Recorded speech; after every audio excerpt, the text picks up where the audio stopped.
Luka had crocodile tears for me. I'm not buying any of what went on last night. There's only one person to blame for this. It's Luka Doncic himself. You know why he's to blame, Kelvin? Why? Because Rob Parker blames Luka Doncic for being traded. Check out what he had to say, and then I'll come back with my comments. Luka had crocodile tears for me. I'm not buying any of what went on last night. You tripping, Rob. Totally crocodile tears, fake crying, like this was the end. Oh, my God, like he had won 8 championships and he couldn't believe that he's not going to be in Dallas. And, they were showing Nico, the GM, and he was in attendance. You could see him. He wasn't hiding in the corridors or whatever. He was in the cut. But when I think about this whole scenario and what happened in Dallas, there's only one person to blame for this. And it ain't the GM, it ain't the coach, and it ain't ownership. It's Luka Doncic himself. Now, as far as the quote-unquote crocodile tears Luka had, I don't think so. I think it was real emotions. You can say maybe he was being dramatic, the moment was there, but the fan base uproar is real. Nico Harrison got a lot of threats on his life, so at the end of the day, I think those tears were real. Luka may not have wanted to be traded. Maybe there were some things back and forth behind the scenes that we weren't privy to. But I believe Luka really wanted to be a Dallas Maverick for the rest of his career, or for at least the next 5 to 10 years. But by him possibly demanding a $350 to $400 million contract, I don't think the ownership wanted to pay that money. There's some things going on with the ownership and casinos and things of that sort. Maybe they felt as though, why invest $350 to $500 million to Luka over the next 5 to 10 plus years when we can probably go in a different direction. We don't like the way that Luka's looking or playing on defense. Even though they got 80 in return, I think they could have went a different direction with that. If you're going to trade Luka, you try to really go off and try to get as much draft equity as possible. This is really going to be a rebuild for Dallas, but they're still going to be able to compete in the meantime. But if you want to get rid of Luka, might as well get rid of Kyrie, get rid of Klay Thompson, and just kind of ball out like that and, see where you fall within the standings for the next 4 to 5 years. But I think the emotions were real for Luka, and it's unfortunate it didn't work out in Dallas. He's to blame, and fans don't understand this. You know why he's to blame, Kelvin? Why? Because he gave ownership, management, doubt about him to where they didn't want to sign him the $350 million. He's the one who gave them the doubt where they would rather not. We talked about this over and over. This is not a basketball trade. You don't trade a 25-year-old, 5-time All-NBA first-team guy. It's never happened. But his behavior, I don't have all the details, but obviously it spooked them. There's stuff behind the scenes going on with every star player in every organization. But if you're the organization, why would you give up on Luka? He's like your Dirk Nowitzki of that franchise as far as longevity, potentially playing there for another 10 or 15 years in his latter years of 30 plus. You don't give up on Luka. I don't care if he was overweight, out of shape, drinking beer, smoking hookah. You keep Luka on board for as long as possible until he tells you, I want to leave. I want to demand a trade. There's reports that he invested into like a $10 or $15 million mega mansion in the area. So why would you invest in that property if you want to be traded? So was he sending out smoke signals and the ownership was scratching their head like, do we really want to continue on? Maybe so, but you deal with it. If LeBron James is throwing subliminals out on social media, calling out his teammates, the ownership of the team that he's on at the present moment, they're not just going to up and trade LeBron. It scared them that they didn't want to turn over $350 million to a guy they can't trust.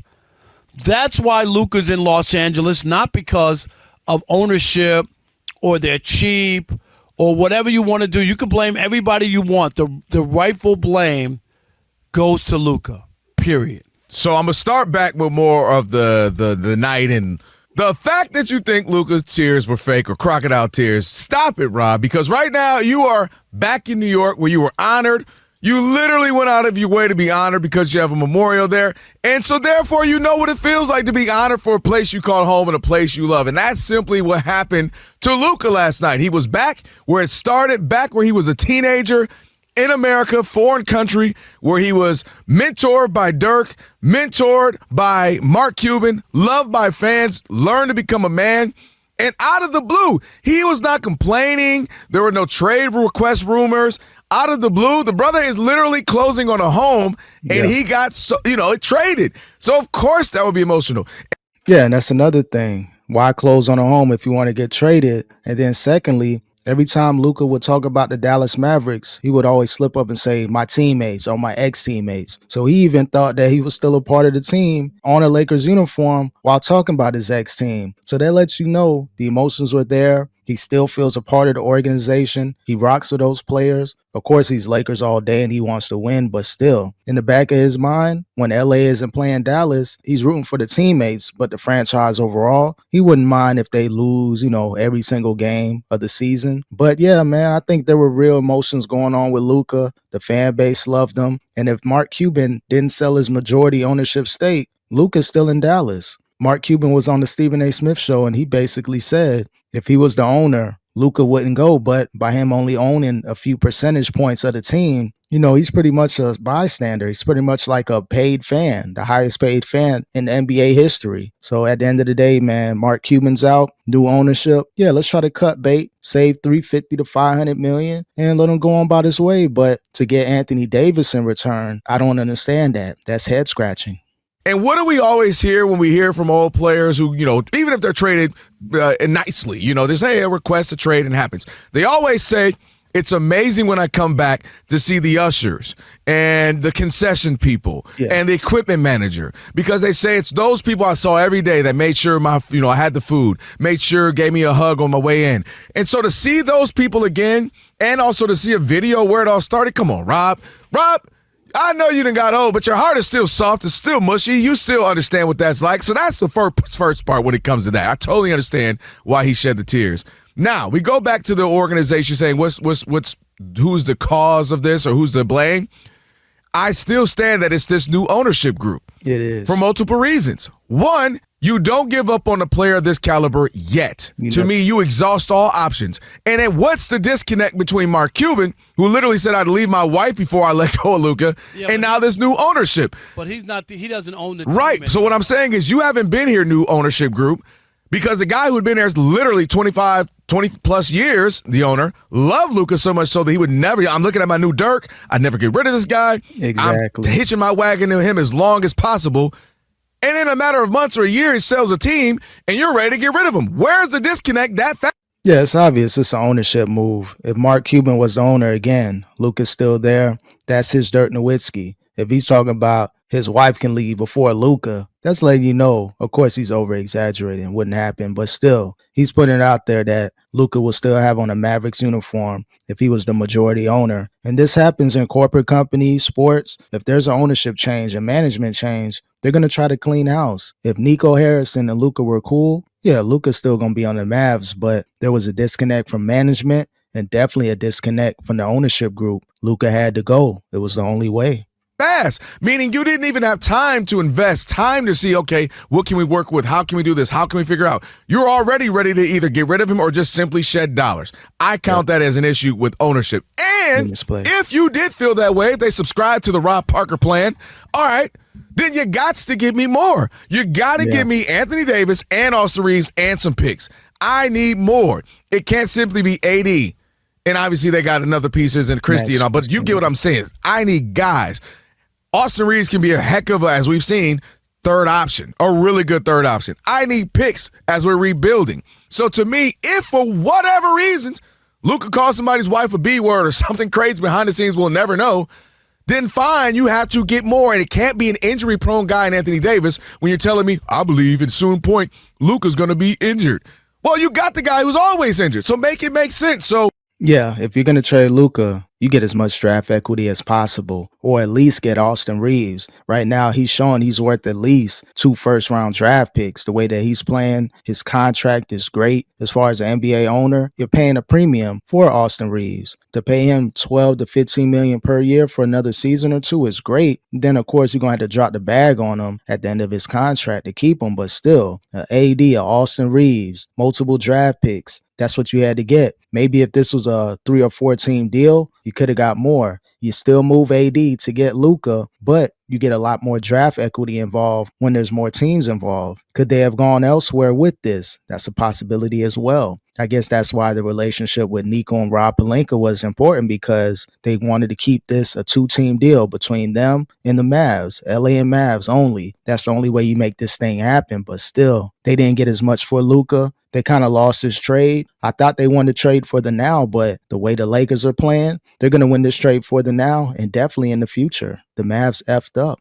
The bottom line is Luka is the one who gave them doubt about him. Just like we talked about Boogie Cousins at a lower scale when they didn't want to give up the $200 million to Boogie Cousins. That's why this has happened to Luka. It has nothing to do with ownership. It has to do with they couldn't trust him. They couldn't trust to turn over $350 million to a 25-year-old out of shape who's doing other stuff that they're not happy with, who they couldn't control. Kelvin, you're ignoring a 25-year-old celebrating after going to the NBA Finals, after winning the Western Conference Finals, and they're taking a beer out of his hand. You're going to ignore that as if that didn't matter.